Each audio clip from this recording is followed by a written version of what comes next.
કરીએ તો મમતા બેનર્જીને લાગી શકે છે વધુ એક મોટો ઝટકો। ટીએમસીના લોકસભાના સાંસદોએ બેઠક યોજી રાજીનામું આપી શકે છે ટીએમસીના લોકસભાના સાંસદો।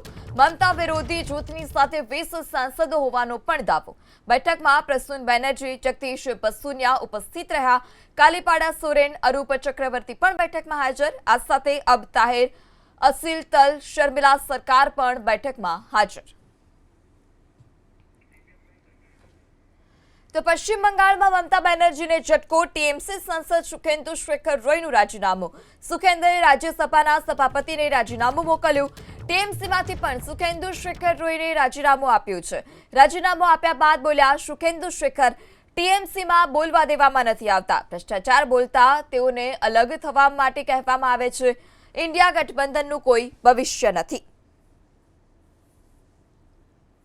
जिन्होंने भेजा है उन्होंने तुमको नीचे गिरा दिया। अब देखो कैसे गिराया।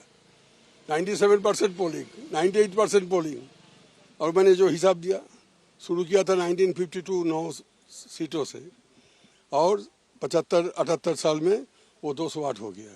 ये क्या मैजिक है क्या? सबको होना चाहिए। आपके जो लोग मिनिस्टर थे, पंचायत के नेता थे, नेशनल लीडर थे, इंटरनेशनल लीडर थे, उन सबको मेरे भाई सब जांच करो।